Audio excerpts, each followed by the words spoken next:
Hello everyone and welcome back to my US Diary official YouTube channel. I hope you guys are having a wonderful day. Before we start, please hit the subscribe button and give this video a thumbs up. At a table for two by the wharf, Nick assures Brooke the rainfall will clear soon, and they'll be off to Capri. In Eric's suite, Ridge rants about the idea of Nick proposing to Brooke. He wouldn't allow Marone to ruin her life. Ridge takes off, asking his pater to stay there in case she returns. As Brooke tells Nick how eager she's to get on his boat, Ridge runs each over Naples searching frenetically for her. Nick and Brooke are served a feast and delight each other by trying out Italian expressions like bon appetit, hard. Ridge finds two men arguing and learns that they're trying to fix Marone's boat, but the steering is no good. The coming thing we know, Nick and Brooke are taking off on the boat with the wonky steering wheel. Ridge calls Brooke to advise her not to get on the boat, but it goes to voicemail. Back in his suite, Eric shudders at the study of Nick with an engagement ring and decides to go find Brooke. At the harbor, Ridge sees Brooke remonstrating up her heels, literally, on Nick's boat.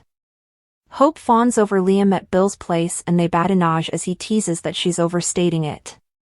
He's confident that he'll be all right given the excrescence is gone. Hope declares that it's all due to Dr. Buckingham. They phenomenon at one, Dr. Buckingham giving him a phenomenon, while the other one nearly stole the life from them when he took their son.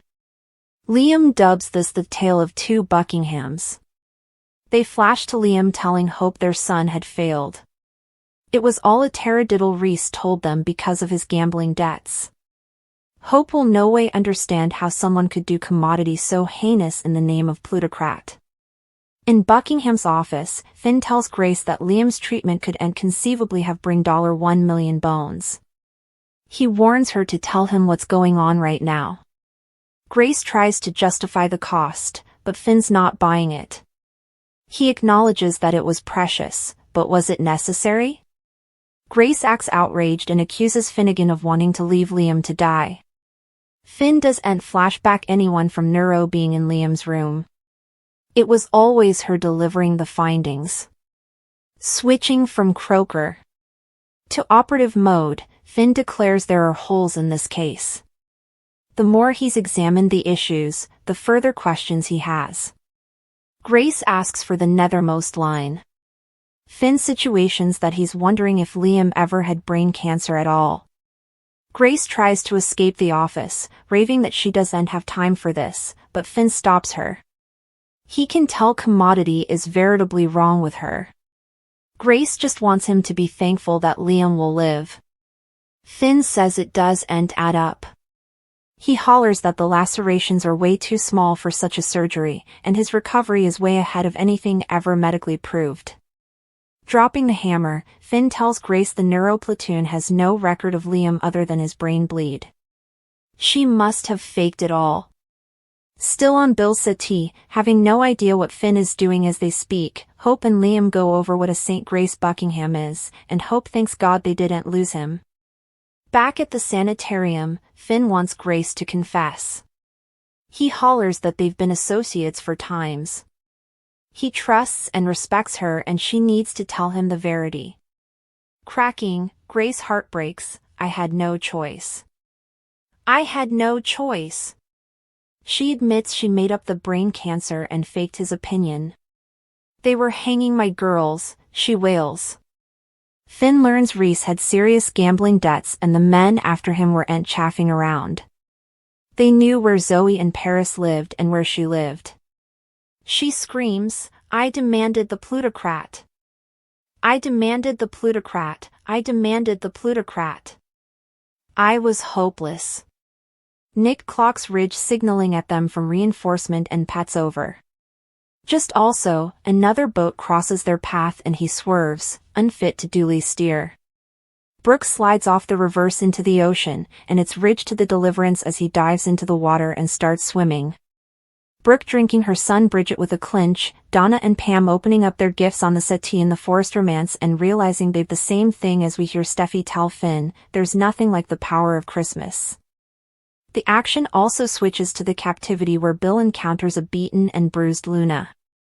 It brings out his defensive side as he asks the youthful manslayer, "What the hell happened to you?" She looks up at him, her eyes filled with stopgap that he'll find a way to help her. Brooke has eventually gotten her chance to speak with Ridge to attempt to explain why she took the Forrester Creations CEO job when Carter offered it to her. "This is all for you," Brooke tells the love of her life. Ridge, on the other hand, isn't buying it. "You put a cutter in my reverse for me," he asks her, incredulous at her logic. At Il Giardino, Remy is talking to Electra, who demanded her good friend to be a comfort to her during a veritably low moment in her life, having been fired at Forrester. "I meant what I said," Remy tells Electra, adding, "I'm then for you just like a head." As we hear him say that, we see Electra searching what looks like Remy's place, her eyes widening before she literally screams. In the design room at Forrester Creations where Hope has paid a visit to Steffi. Steffi is back to try to get a base back in the company so she can steal it back from Hope and Carter. Hope is on guard, since she doesn't trust that her longtime rival is there simply to keep an eye on her investment. Hope tells Steffi, "We might mate with Daphne Rose." She says it like she's sticking it to Steffi, not knowing that her former sister is the one who put the whole deal in stir, and not just to help Forrester Creations but to resolve up Hope and Carter. The action also switches to the CEO's office, where Carter has taken up Hearthstone. Daphne is there and he tells her, "Your work's inconceivable." The kittenish woman sidles over closer to him, toying with his suit jacket and asks, "Inconceivable? Is that what you're looking for, Carter Walton?" At the home of Bill Spencer. His son Liam is back in action and he's upset about his power-empty father's fading act from work. "I'm upset about you," explains Liam as he looks at his father. Bill tells him, "Indeed, Bone Bill could use me time." As he says this, we see Luna lurking formerly again, hearkening to everything that's being said in the millionaire's gaudy manse. Jack is back and he's in Lee's office and so is Poppy. Lee thinks that Jack is the father of Poppy's son, Luna, and has formerly brazened her family.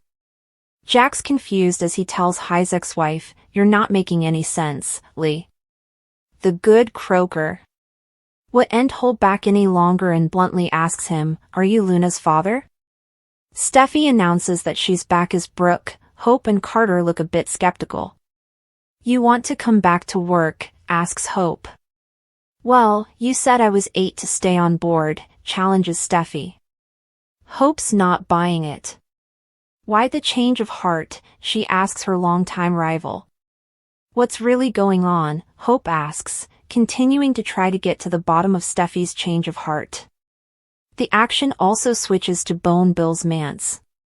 He's there with his internee, house guest who's under house arrest, Luna. "You're such a generous man," offers Luna, laying it on thick. "It's one of the reasons I wanted you to be my pater."